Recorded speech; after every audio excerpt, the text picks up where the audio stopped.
Bonjour à toutes et à tous. Merci pour cette introduction.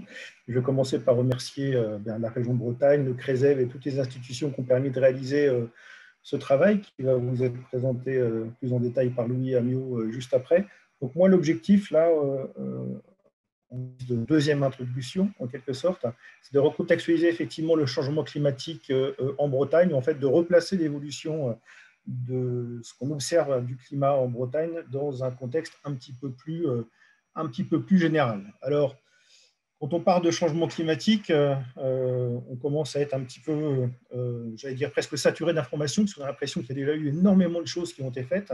On en entend parler très régulièrement. Chaque année, si ce n'est chaque semestre, le GIEC publie des rapports. Et au niveau de la région Bretagne, il y a eu pas mal de choses qui ont été faites déjà. Donc, j'ai rappelé ici quelques éléments importants. Donc, il y a évidemment d'abord au niveau international l'ensemble des travaux qui sont faits par le GIEC. Le dernier rapport, le 5e rapport du GIEC qui a été publié fin 2013, début 2014. Donc on appelle AR5, hein, c'est la terminologie. On attend le 6e rapport est en cours de relecture. Il sera disponible fin d'année ou début d'année prochaine.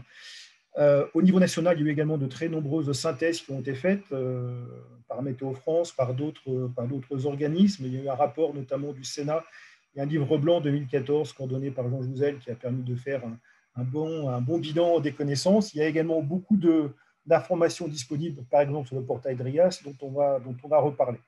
Donc ça, ce sont des éléments de contexte nationaux et internationaux. Au niveau régional, il y a eu beaucoup de choses qui ont été faites déjà également.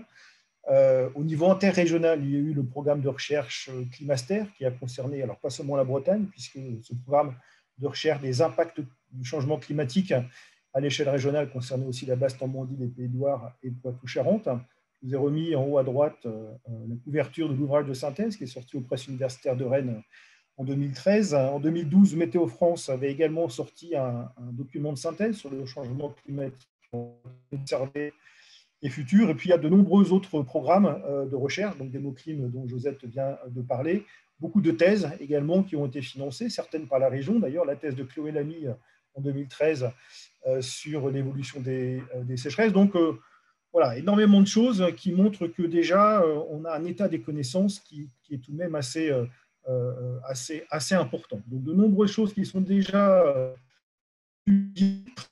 mais qui, pour nous scientifiques en tout cas, et on va y venir également en termes de restitution, de diffusion des connaissances vis-à-vis des acteurs, pose un certain nombre de questions et avec de nombreux points qui restent en suspens. Bon, tout d'abord, évidemment, comme toute discipline scientifique, la climatologie et les recherches sur le climat continuent à évoluer. Donc, à chaque nouveau rapport du GIEC, on a de nouvelles synthèses qui sont produites, de nouvelles avancées des connaissances. Pour ceux qui ont un petit peu suivi entre le 4e et le 5e rapport du GIEC, par exemple, les types de scénarios proposés sur les émissions de gaz à effet de serre ont changé. On est passé des scénarios stress au scénario RCP, donc on verra un petit peu plus tard quelles implications ça peut avoir. Au niveau national, la base de référence mise à jour sur le portail DRIAS évolue également en permanence au fur et à mesure que des organismes de recherche, et notamment les 2 modèles français, mettent à disposition de la communauté des nouvelles données. Donc, on a longtemps travaillé sur les dernières années avec un jeu de données qui datait de 2014. Fin 2020, il y a un nouveau jeu de données qui a été rendu disponible sur le portail DRIAS. Donc, on a comme ça toujours des nouvelles données qui arrivent qui nous oblige à remettre un petit peu à jour l'état de nos connaissances. Ça, c'est un premier point. Un deuxième point, c'est que autant les rapports du GIEC et les conclusions des travaux montrent des tendances nettes pour les températures, c'est toujours beaucoup plus compliqué quand on s'intéresse aux autres paramètres climatiques et notamment aux précipitations. Et ça a été une demande récurrente qui nous a été remontée via le CRESED par les acteurs de la gestion de l'eau, hein, à savoir sur cette ressource en eau qui dépend en premier lieu des précipitations. Est-ce qu'on peut affermir un petit peu plus l'état des connaissances sur l'évolution de ce paramètre-là? Troisième enjeu qui est important dès qu'on va s'intéresser aux questions territoriales, c'est comment on passe des modèles globaux aux réponses en tout point du territoire et aux territoires de gestion qui sont les bassins versants notamment. Donc là aussi, il y a eu de très nombreux progrès qui ont été faits depuis quelques années sur les méthodes de ce qu'on appelle la désagrégation, donc comment on passe d'un modèle global qui a en gros une résolution de 1 à 2 degrés, donc 100-200 km, à des résolutions qui sont de l'ordre du kilomètre maintenant, et puis comment on tient compte des interactions entre le système atmosphérique et tout ce qu'il contraint. Donc, j'ai parlé ici de l'océan, la végétation, les nuages, donc tout ça qui font cette discipline climatologique continue à évoluer. L'autre point important, c'est les impacts. C'est ce qui va nous intéresser aussi aujourd'hui. Et donc, quand on parle des impacts du changement climatique, il n'y a pas que l'eau qui nous intéresse. Il y a également beaucoup d'autres études qui sont concernées par cela. Donc, j'ai rappelé ici, par exemple, toute la démarche Oracle, qui est la démarche au niveau des régions pour l'adaptation de l'agriculture au changement climatique. Et en Bretagne, c'est un point important.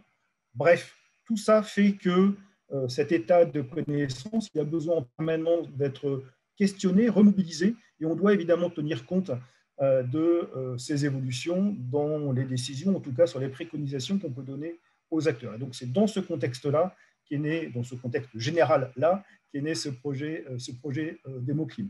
Donc moi, ce que je vais essayer d'éclairer dans le temps qui m'est imparti, c'est revenir sur 3 aspects importants qui sont le constat, le changement climatique, c'est quoi? Un petit rappel, les causes, je dirais assez vite, et puis je passerai un petit peu plus de temps sur les scénarios, les impacts, avant de voir de façon plus concrète, après avec Louis Amiot, comment ça peut se traduire en termes de guide méthodologique.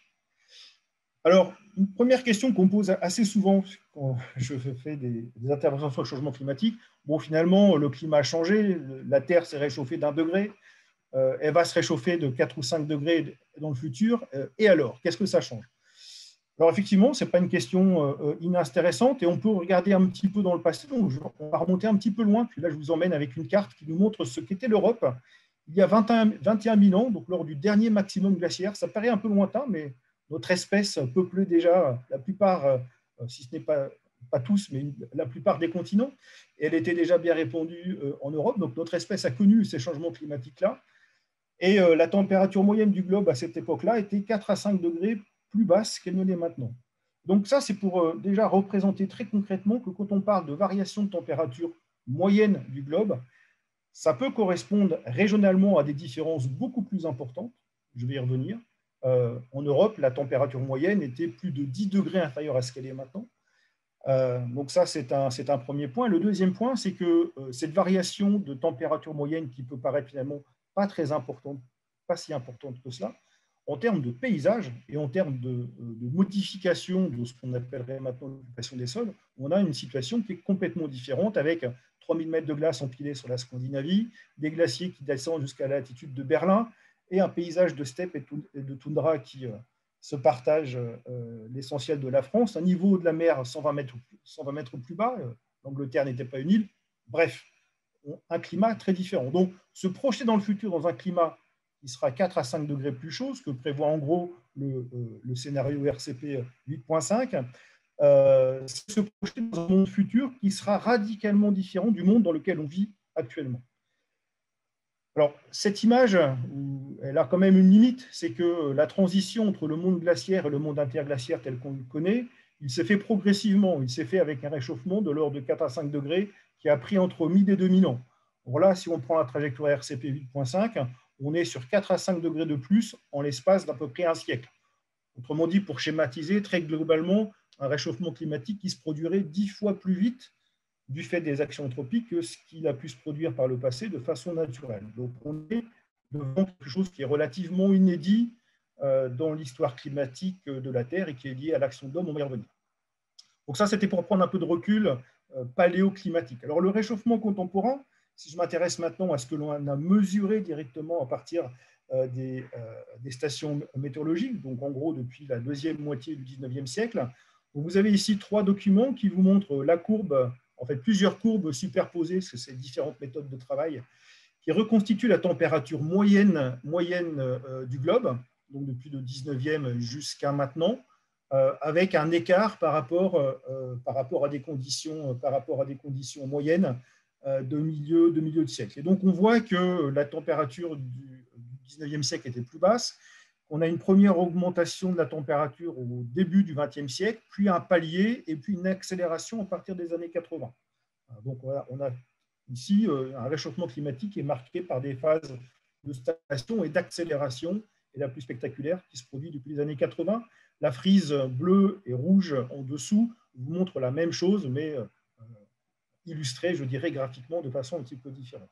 Donc ça, c'est la température moyenne du globe qui, en gros, sur le XXe siècle, a pris un peu plus de 0,8 degrés et qui, si on ajoute les 20 années qui viennent de s'écouler, fait que la température moyenne du globe a augmenté d'un peu plus d'1 degré, entre 1,1 et 1,2 degrés, depuis un siècle et demi à peu près. En haut à gauche vous montre la répartition spatiale de ce réchauffement, donc cette fois-ci sur un peu plus que le XXe siècle. Donc ça, c'est important, puisque spatialement, on voit qu'il y a des régions qui se réchauffent plus vite que d'autres. Il y en a qui se réchauffent presque pas, même quelques-unes qui se refroidissent très, très légèrement. Et ça, c'est aussi important à prendre en compte. Je le disais sur la diapositive précédente, quand on dit que la température moyenne a augmenté de 1 degré sur Terre, si je simplifie, en fait, elle a augmenté sur les continents bien plus vite que ça. Je vous rappelle que 70% de la surface de la planète est occupée par les océans. Sur les océans, le réchauffement climatique est un peu moins marqué. Il est plus rapide sur les continents et il est plus rapide dans les hautes latitudes. Donc, il y a des régions qui se sont déjà réchauffées, vous le voyez sur cette carte, de plus de 2 degrés. Donc, il faut aussi prendre en compte que la température moyenne qu'on nous annonce à plus 1, plus 2, plus 3, cache en fait des diversités géographiques et spatiales extrêmement importantes. Alors, en France, si je zoome, je vais juste revenir un tout petit peu sur la courbe précédente. Vous voyez que globalement, on a une tendance qui marque des saccades sur la dernière phase, mais qui montre un réchauffement quasi continu. Dès qu'on va zoomer sur une région, sur la France ou sur la Bretagne, on va avoir un signal qui est un peu plus hétérogène, évidemment, puisqu'on intègre une région qui est plus petite, donc on va avoir un peu plus d'hétérogénéité. C'est la raison pour laquelle, par exemple, on n'a pas au niveau global une année très froide, relativement froide comme on a connu en 2010 au niveau global, puisqu'on a moyenné sur tout le globe. Par contre, sur une région donnée, c'était le cas sur la France, on l'a également sur la Bretagne, on peut avoir des années plus froides que la moyenne. Donc, une année plus froide que la moyenne dans une région n'est pas incompatible, ne remet pas en cause le changement climatique. Donc, vous avez ici l'évolution sur la France qui vous montre comment est-ce que, essentiellement, dans la fin du XXe siècle, on a eu cette phase d'accélération du réchauffement climatique avec les 3 années les plus chaudes qui correspondent aux années 2014, 2018 et 2020. Vous avez ici la température moyenne qui est un indice fait par Météo France. Alors, si je continue à zoomer cette fois-ci un petit peu pour voir l'échelle régionale, ce qui se passe sur la France, donc là, toujours des travaux qui ont été réalisés par Météo France, qui sont des synthèses sur l'évolution des températures. Vous avez les températures minimales, donc celles du matin, en gros, à gauche, et les températures maximales, la moyenne, à droite, qui vous montrent que donc, toutes les températures sont positives, c'est-à-dire que toutes les régions de France ont connu une évolution positive de leur température depuis un siècle. Les minimales, donc les températures matin, ont plutôt tendance à se réchauffer, à augmenter un peu plus vite à l'ouest, et des maximales de façon un peu plus importante au sud. Mais globalement, quand on fait la moyenne, on a un signal qui est très homogène sur la France, qui est à plus de 1 degré, 1,2 degré à peu près, si on regarde ce qui s'est passé depuis un siècle en intégrant les 20 dernières années. Ce signal-là, quand on l'analyse sur la Bretagne, donc je ne vais pas zoomer sur la carte, là je vous ai cette fois-ci remis le même type de signal que celui qu'on avait précédemment sur le monde et sur la France, pour 2 stations dont on va dire qu'elles sont représentatives de ce qui se passe en Bretagne, Brest en haut, Rennes en bas. Et donc, l'évolution vous est montrée ici avec des anomalies négatives en bleu, positives en rouge, donc des années plus chaudes en rouge, des années plus froides en bleu. Et on voit à nouveau très bien la rupture qui se produit à la fin des années 80, où on enchaîne des années anormalement chaudes, en tout cas dont la température moyenne est au-dessus de la température de référence, pour les 2 stations, aussi bien à Brest qu'à Rennes, même si à Rennes, le réchauffement est légèrement plus rapide qu'il ne l'est à Rennes. Alors, j'ai beaucoup parlé de température moyenne, mais on sait que ce qui est important aussi, on en reparlera dans la deuxième partie de ce webinaire, c'est aussi de regarder des événements particuliers. Donc, je laisse de côté les précipitations dont on va reparler juste après, mais si on s'intéresse par exemple au nombre de jours chauds, donc les températures supérieures à 25 degrés, ou le nombre de jours de gel, donc c'est la courbe en bleu, donc là les 2 courbes sont pour la station de Rennes-Saint-Jacques, on a une évolution de 1945 à 2020 qui nous montre que en plus de la température moyenne qui augmente, on a une augmentation du nombre de jours chauds, donc un climat qui devient pas seulement plus chaud en moyenne, mais qui se traduit par une plus forte jours chauds et une plus faible fréquence des jours de gel. On a publié une étude dernièrement, d'ailleurs, qui montre qu'à Rennes, en 2020, dans le centre-ville de Rennes, qui fait un petit peu plus chaud que dans la campagne rennaise, on a même connu en 2020 une année sans gel, donc, qui montre qu'on a une évolution qui se traduit aussi sur ces paramètres d'événements. Je ne vais pas dire extrêmes, puisque le gel et le chaud, on peut dire que ce soit des phénomènes extrêmes, mais quand on s'intéresse à ces phénomènes particuliers qui sortent un petit peu de la moyenne, c'est des choses qui sont également importantes à noter. Alors, je ne vais pas le détailler, mais je vous ai mis ici, comme les documents sont à votre disposition, je vous ai mis un petit tableau qui vous recontextualise un petit peu les deux stations de Brest et de Rennes par rapport à d'autres grandes villes françaises. Clairement, la température moyenne, dont j'ai parlé tout au début, et puis le nombre de jours chauds, le nombre de jours de gel. Donc, si je prends Rennes, par exemple, température moyenne de 11,2, mais qu'aujourd'hui est à plus de 12 degrés, donc la température de Rennes a progressé, on l'a vu sur la courbe précédente, le nombre de jours chauds, par exemple, à Rennes, il est passé en fait de 25 à un peu plus de 40. C'est-à-dire qu'on a maintenant, en termes de jours chauds à Rennes, quelque chose qui est intermédiaire entre Nantes et Bordeaux, à peu près La Rochelle, donc pour avoir une petite idée. Et en termes de nombre de jours de gel, on avait une cinquantaine de jours de gel à la sortie de la Deuxième Guerre mondiale à Rennes. On est maintenant entre 20 et 30 jours de gel, c'est-à-dire des choses qu'on avait il y a 50 ans dans le sud de la France. C'est une évolution qui est de ce point de vue-là très, très significative. Alors, le signal pour les précipitations est un petit peu plus complexe. Voici la synthèse qui a été produite par Météo France sur la période 1959-2009. Donc Louis reviendra un peu plus en détail. Ce qui est intéressant sur cette carte, c'est que la France, finalement, se situe entre deux grands domaines. L'Europe du Nord et l'Europe médiane, où les précipitations ont plutôt tendance à augmenter, et l'Europe méditerranéenne, où les précipitations ont plutôt tendance à diminuer. Donc ça, ce sont les précipitations moyennes annuelles, mais on y reviendra plus en détail dans la présentation suivante. Pour terminer ce premier point, le changement climatique, il s'observe donc à partir des mesures qui sont faites dans les stations météorologiques, mais on a également toute une série d'autres indicateurs. Des indicateurs liés à des remontées d'espèces, des remontées en latitude ou en altitude, en montagne, donc ça concerne moins la Bretagne. Mais on a d'autres indicateurs, par exemple, je vous en ai mis deux ici qui sont célèbres, qui sont la précocité désormais plus grande des dates des vendanges. Je vous ai mis Châteauneuf-du-Pape, mais si j'avais pris le Bordelais ou le vignoble de Bourgogne, on aurait les mêmes tendances, avec une avancée des stades phénologiques de presque un mois dans certains vignobles. Et puis sur la floraison des pommiers, je vous ai mis ici une courbe extrait des vergers de l'INRA d'Angers, qui montre là aussi une précocité qui est désormais plus grande d'à peu près 2 semaines. Donc on a tous ces indicateurs supplémentaires qui nous montrent que je dirais que le réchauffement climatique ne se mesure pas que dans les thermomètres, mais aussi par toute une série d'autres proxys, nous appelons ça en climatologie. Voilà pour le constat. Alors les causes, vous les connaissez. Donc, la diapositive est un peu chargée, elle est un peu complexe, mais en fait, il y a deux façons de la regarder. La partie gauche correspond aux bases physiques très détaillées. Donc, s'il y en a qui veulent aller plus en détail sur la compréhension de ce qu'on appelle le bilan radiatif terrestre, qu'on résume souvent par la formule de l'effet de serre. Vous avez ici les valeurs à jour sur les dernières publications, et notamment les mesures faites par satellite qui nous permettent de bien connaître le bilan radiatif terrestre. Et puis une façon simplifiée de représenter cet effet de serre à droite, qui est en quelque sorte résumé. Le principe de base, c'est que l'atmosphère est transparente à la lumière du Soleil, donc toute l'énergie qui vient du Soleil, en gros, plus de la moitié arrive à la surface de la Terre. Donc ça, c'est la composition chimique de l'atmosphère qui veut ça. Et cette même atmosphère, ces les gaz qui la contiennent, en tout cas certains, vont au contraire retenir le rayonnement infrarouge émis par la surface de la Terre. Donc vont piéger en quelque sorte la chaleur dans les basses couches de l'atmosphère. Vous pourrez regarder le détail sur la diapositive. Et donc les gaz à effet de serre, les gaz qui sont impliqués dans ces changements-là, le principal, c'est la vapeur d'eau, qui est un gaz parfaitement naturel, présent. Et puis des autres qui sont aussi des gaz présents naturellement, mais dont la concentration a évolué dans le temps du fait des activités anthropiques, qui sont le méthane, CH4, le gaz carbonique, CO2, et le protoxyde d'azote, N2O.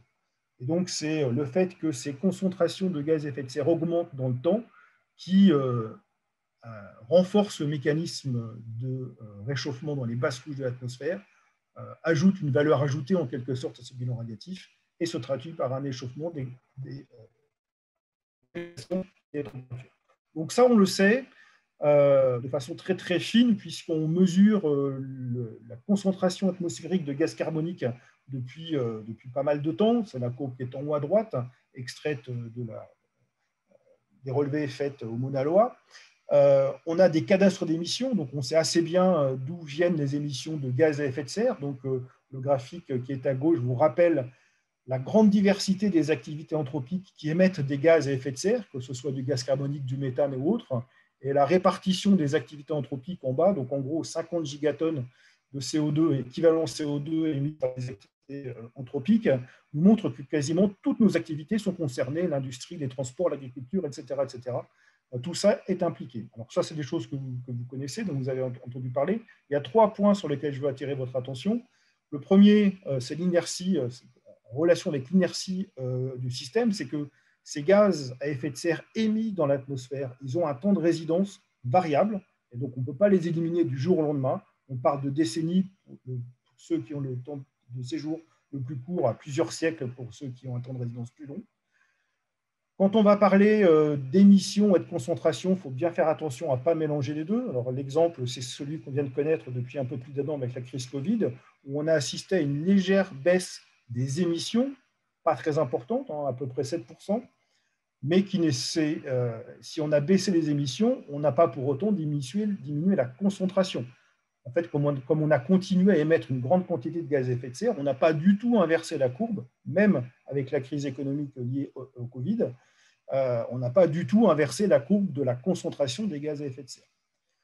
Il y a un autre point qui est important, c'est que la mesure que l'on fait dans l'atmosphère, c'est une chose, mais il faut voir qu'une bonne partie de l'énergie qui est stockée en plus, en excès du fait de ce réchauffement climatique, est stockée dans les océans et restituée sur des temps beaucoup plus longs dans l'atmosphère. Là aussi, on parle en siècles, voire en millénaires. Donc, il y a vraiment des inerties de ce système qui fait que entre le moment où on va pouvoir prendre des décisions pour réduire les émissions, le moment où les concentrations vont commencer à diminuer et le moment où on aura un changement climatique, ça prend un temps assez long. Donc, pour étudier ça et pour anticiper ce que sera le futur, on utilise donc des modèles climatiques qui sont des représentations simplifiées du fonctionnement de l'atmosphère et de ses interactions. La question qu'on peut se poser, qu'on est donc légitime même de se poser, c'est est-ce qu'on peut croire dans la capacité de ces modèles à prévoir ce que sera le climat dans le futur? On ne peut pas faire l'expérience et faire ça a posteriori.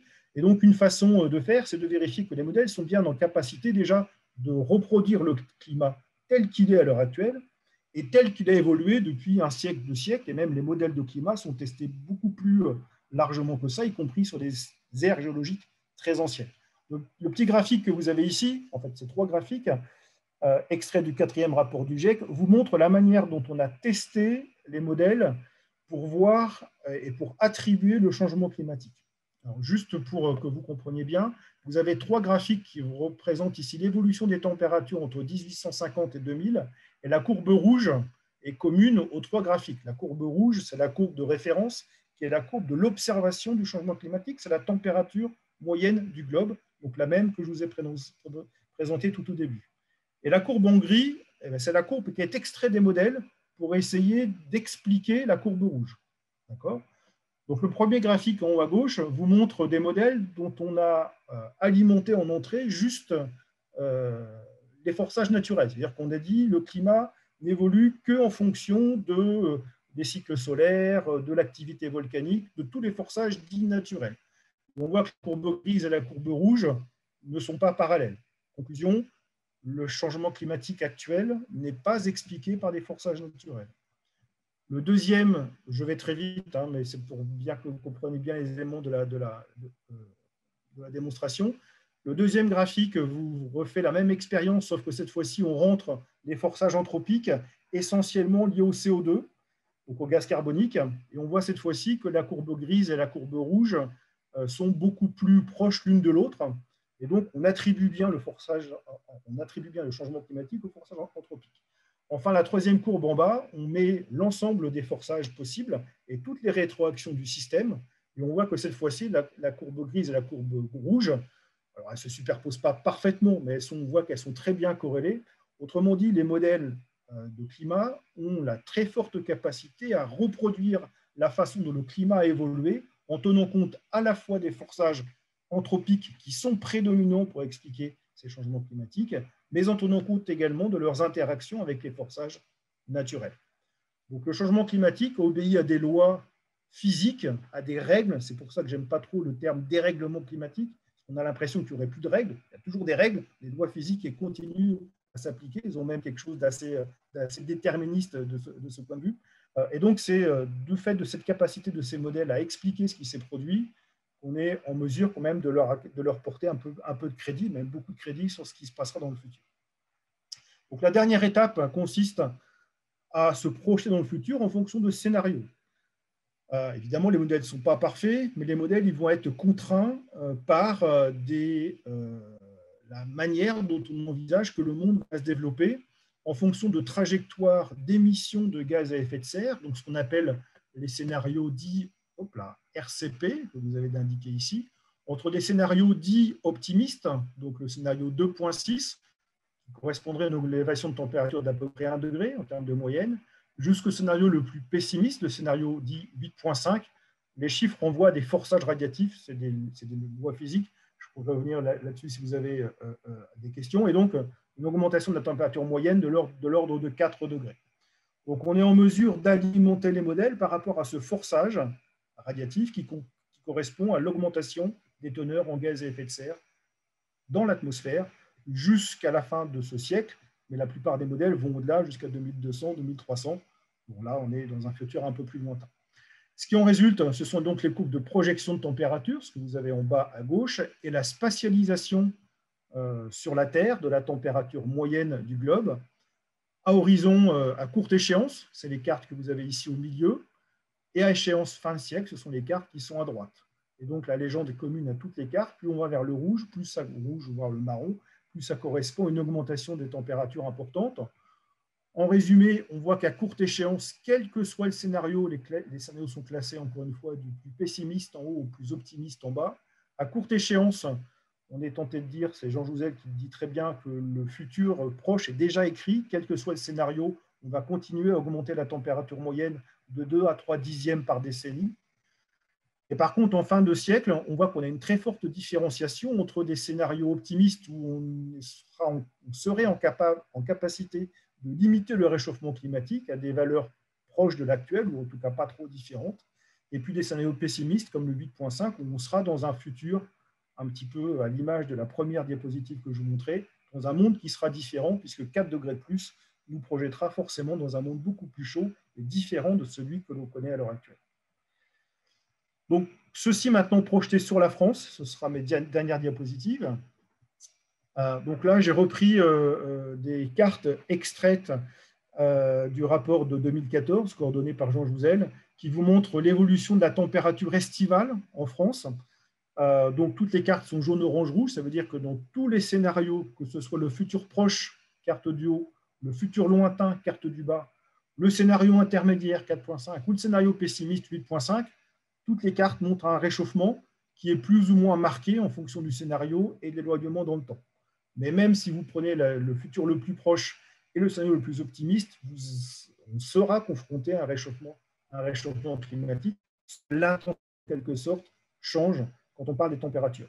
C'est un petit peu différent quand on parle des précipitations, et on va en reparler après, où là, donc, même chose, les cartes sont construites avec des anomalies positives qui, cette fois-ci, sont en vert ou bleu. Donc, en gros, il pleuvra davantage l'été.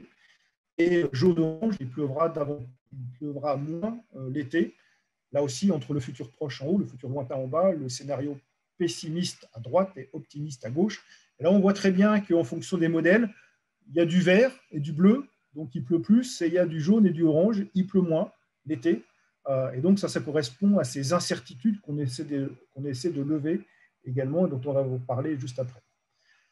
Et là aussi, pour reboucler avec un point dont je vous ai parlé tout au début, ce qui est important dans le changement climatique, ce n'est pas seulement observer la moyenne, c'est observer des événements particuliers. Donc, j'ai remis mes deux courbes à Rennes du nombre de jours chauds et du nombre de jours de gel. Donc, les deux courbes, je vous les ai montrées précédemment, donc je ne les ai pas changées. c'est ce qu'on appelle des observations. Et voici ce que sont les projections pour 2025-2100, donc en vert, le scénario 4.5, qui montre comment, par exemple, le nombre de jours de gel à Rennes devrait continuer de diminuer. On est autour de 20 et 30, et on devrait être autour de entre 10 et 20 à la fin de siècle. Et le nombre de jours chauds, on pourrait reprendre le tableau des stations françaises que je vous montrais précédemment, où on aura dans la deuxième partie du 21e siècle, dans le scénario 4.5, une moyenne qui s'établira à 60 jours chauds par an. Donc, c'est-à-dire une année sur deux, plus de 60 jours chauds, et quelques années à plus de 80, voire plus de 100 jours chauds. C'est-à-dire en gros plus que ce qu'on a à l'heure actuelle à Marseille. Donc ça, c'est le scénario 4.5. Et si je vous mets maintenant le 8.5 en orange, donc là, on voit la différence qui existe sur les scénarios. En bas, le nombre de jours de gel qui s'effondre. Alors, le gel ne disparaît pas, mais il disparaîtrait certaines années, mais il sera toujours présent d'autres années. Donc, il pourra toujours avoir un impact sur l'agriculture. CF, les gelées qu'on a eues cette année, les gelées tardives qu'on a eues cette année. Et puis, en termes de nombre de jours chauds, là, on a clairement une courbe qui s'emballe, avec un climat qui, vous le voyez, s'établira chaque année à plus de 80 jours chauds par an et des années à presque 120 jours chauds par an. Donc, vraiment quelque chose qui, de ce point de vue-là, nous emmène dans un futur qui sera très différent de l'actuel. Voilà, donc pour résumer, et avant de laisser la parole à Louis, pour nous, climatologues, le climat a toujours changé. Donc dire que le climat change, ce n'est pas quelque chose de nouveau. Ce qui est nouveau, c'est deux choses. C'est le fait que ce soit un changement qui soit rapide dans le temps et un changement qui soit, pour l'essentiel, guidé, expliqué par les actions ou les émissions de gaz à effet de serre ou par l'activité anthropique. Donc, la capacité qu'a maintenant l'humanité d'accélérer, d'amplifier un mécanisme naturel qui est l'effet de serre, au point de changer le climat global. Donc évidemment, dans ce que je vous ai expliqué, il y a des scénarios, il y a des impacts qui peuvent être plus ou moins forts en fonction des trajectoires des émissions de gaz à effet de serre, mais il est essentiel d'en tenir compte, puisqu'on ne pourra pas dire qu'on ne savait pas, puisque ça fait maintenant plusieurs rapports du GIEC où cette démonstration-là est faite, que le socle des connaissances principales est établi et qu'il est donc nécessaire de tenir compte de ces évolutions futures. Donc, ce qui était l'objet du programme DEMOCLIM, dont on va vous parler maintenant pour la ressource.